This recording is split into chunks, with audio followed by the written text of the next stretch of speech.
ketong jebak kapati kalajit nang di lepoka Langren constituency ba oblen lo wei niki nong pralenti de kapati lepoka Langren constituency ba ilai leru ini election na male ni ka baladap ar pulai de 4 semla apan pois ketong dan de watla ketong musumdu mensiam ni nang ya chakmat kumba kalong hado menta yo i itu ke result MP hagni ke baladap pai pa jo ka Langren kila ai ba ila yo ye ke jinjot na po ka Langren ka subsi Dr. Ricky Sengkon na po ka Langren la yo yu nam tam de langba ka ji tre sitom lang jong ba orlen rangkat bat itu dinong yaket ikakam jong balas rangkat pai pa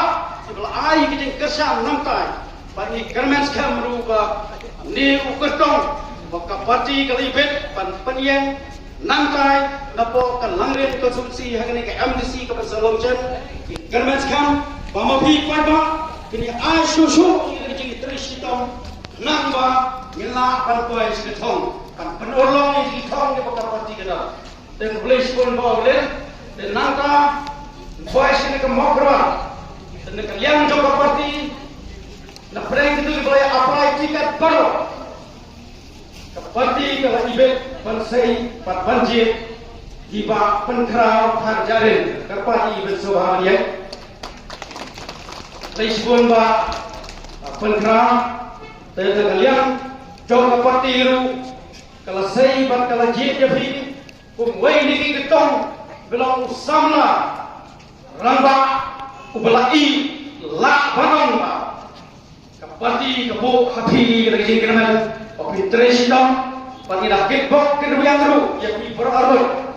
pak orlen pak penkerang ini mau hormat konsumsi opi yak syakma rangkat pati tong jong pati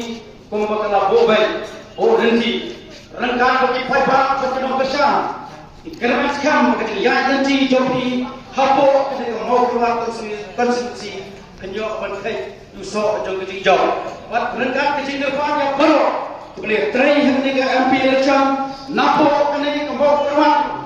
bila penjok Dr. Ricky buat yo nampak